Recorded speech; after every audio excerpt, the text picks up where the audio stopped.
আসসালামু আলাইকুম ভিউয়ার্স, আশা করি সকলেই ভালো আছেন এবং আপনাদের দোয়ায় আমি মোহাম্মদ ফ্রিল্যান্সার সবুজ ইসলাম অনেক অনেক ভালো আছি। তো এখন আমরা মূলত HTML এর পার্টগুলো শেষ করে কথা বলবো এখন CSS3 টিউটোরিয়াল নিয়ে।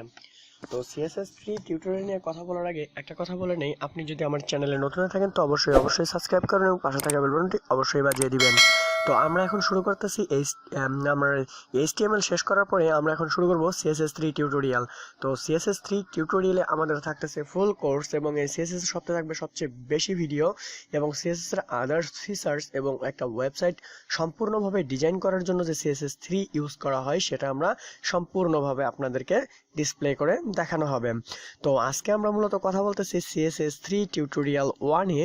এই 1 এ আমরা কথা বলবো আজকে CSS ইন্ট্রোডাকশন নিয়ে। আসলে CSS টা কোথায় কোথায় ইউজ করা হয় এবং CSS কি কি কাজে ব্যবহৃত হচ্ছে। তো এই ইন্ট্রোডাকশন পার্টে যদি আমরা আজকে কথা বলি, এর জন্য আমাদেরকে যেতে হবে ওয়েব টেমপ্লেটের মানে থিম ফরেস্টে। তো গুগলের সার্চ বারে গিয়ে যদি আপনি লেখেন যে থিম ফরেস্ট, তো থিম ফরেস্ট টেমপ্লেট, তো first theme forest HTML template, তো ফার্স্ট একটা ওয়েবসাইট আসবে থিম ফরেস্ট নেট। তো এখানে হাজারো ওয়েব টেমপ্লেট পাওয়া যায় যারা এখানে বিক্রি করতেছে। এখানে আপনি সাইন করে আপনার যে ভালো মানের কন্টেন্ট দ্বারা যে ওয়েব টেমপ্লেটটা আপনি তৈরি করবেন সেটা আপনি এখানে সেল করতে পারতেছেন।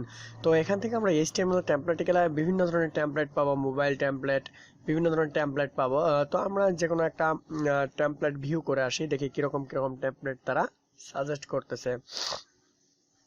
এখানে দেখুন এই যে টেমপ্লেট গুলো আছে এরা বিক্রি করতেছে, এই টেমপ্লেট গুলো বিক্রি করতেছে $5 অলরেডি রিভিউ দিয়ে দিছে, কে $19 বিক্রি করতেছে। সেল হয়েছে 431 বার এই টেমপ্লেটটা। তো এখান থেকে আমরা একটা টেমপ্লেট ভিউ করতে পারি, এই টেমপ্লেটটা ভিউ করব। তো এটা ওপেন হচ্ছে, তো ওপেন হওয়ার পরে এখানে টেমপ্লেটটা ওপেন হবে। এই যে টেমপ্লেটটা আমাদের ওপেন হচ্ছে এনজয় আনলিমিটেড। তো এখানে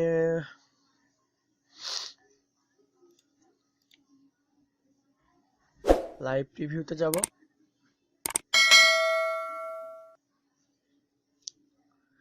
তো এখানে ওয়েবসাইটটা ওপেন হচ্ছে। এখানে ওয়েবসাইট গুলো যেভাবে টেমপ্লেট গুলো তৈরি করা হয়েছে, তাহলে ওয়েব টেমপ্লেট এগুলো খুব ভালো মানের কন্টেন্ট দ্বারা এই ওয়েবসাইট গুলো তৈরি করা হয়। তো আমরা মূলত এখানে দেখবো যে আসলে CSS গুলো কোথায় ইউজ করা হয়েছে এবং কিভাবে ইউজ করা হয়েছে।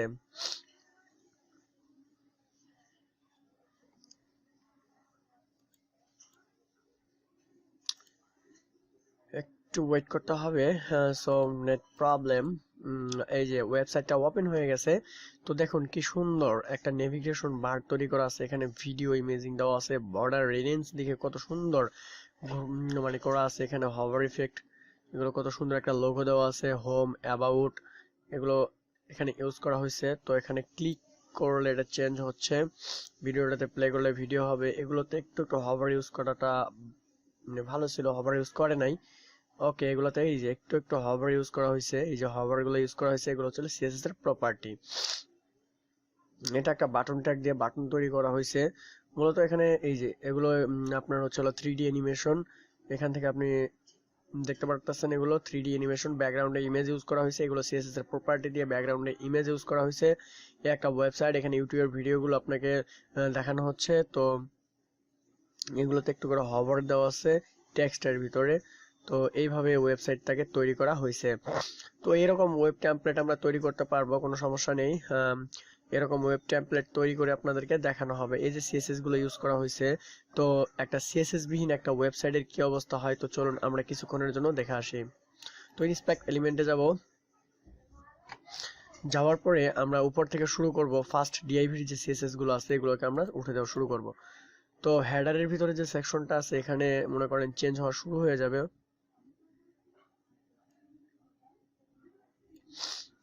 এখানে আগের মতো থাকবে না কোনো কিছুই, সবকিছু চেঞ্জ হয়ে যাবে। এগুলো আস্তে আস্তে দেখুন, আপনি একটু দেখতে থাকুন, সব চেঞ্জ হয়ে যাবে।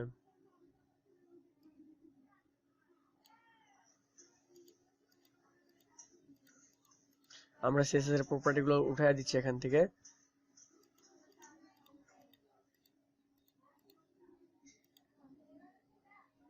এগুলো বর্ডার আসা শুরু হয়ে গেছে, অলরেডি চেঞ্জ হচ্ছে এটা। এই যে দেখুন সব চলে যাচ্ছে, কিছু থাকবে না। এখান থেকে সিএসএস এর প্রপার্টি গুলো উঠাই দিলে এই ওয়েবসাইটের কিছু থাকবে না, আমরা শুধু এইচটিএমএল গুলো দেখব।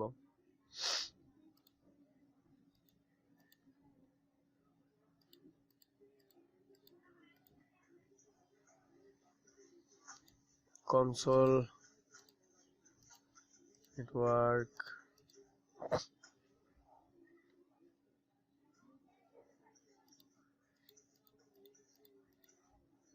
এখান থেকে যে সিএসএস গুলো আছে সবগুলো উঠাই দিব, কন্ট্রোল এ ডিলিট।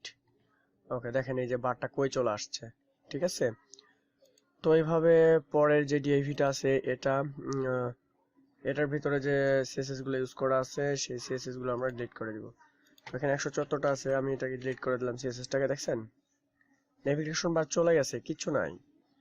তো আরো আমরা শেষ করে দিব। পরে নেক্সট যে ডিআইভি আছে, এই ডিআইভিটা আছে, এই ডিআইভির ভিতরে কিছু সিএসএস ইউজ করা আছে, এই সিএসএস গুলো আমরা ডিলিট করে দিব। এই দেখেন কিচ্ছু থাকবে না, এইচটিএমএল বিহীন মানে সিএসএস বিহীন একটা ওয়েবসাইটের যে কি অবস্থা সেটা আপনাদেরকে প্র্যাকটিক্যালি দেখাচ্ছি, যে একটা সিএসএস বিহীন একটা ওয়েবসাইটের মূলত কিভাবে থাকে। এটা একটা সেকশন, এই সেকশনটাকে আমি শেষ করে দিব এখন। এই সেকশনের মূলত কোনো সিএসএস নেই। তারপরে এই ডিআইভি তে কোনো সিএসএস নেই, এটাতে নাই। এই সেকশনে নেই, এই সেকশনে নেই, আপাতত এগুলোতে একটাতে কোনো সিএসএস নেই। দেখি কোনটাতে আছে, একটু দেখতে হবে, চেক করতেছি। ওকে, এটাতে আছে কি? হ্যাঁ, এটাতে কিছু সিএসএস আছে। না, এটাতেও নেই আপাতত, এগুলো জেএস। তো দেখুন একটা ওয়েবসাইটের মূলত এর সিএসএস বিহীন এই ওয়েবসাইটটার অবস্থাটা কি একটু দেখুন। দেখছেন কোনো ডিজাইন নাই, কিচ্ছু নাই, শুধু মার্ক করা হয়েছে। ব্যাকগ্রাউন্ডে বলছিলাম ইমেজ ইউজ করা আছে, এটা একটা আইএনজি ট্যাগ দিয়ে একটা ইমেজ ইউজ করা হয়েছে। এই যে ইমেজ, এটা একটা ইমেজ, ঠিক আছে। আমরা চাইলে এই ইমেজটা সেভ করে এইভাবে আমরা ওয়েবসাইট তৈরি করতে পারবো, কোনো সমস্যা নেই।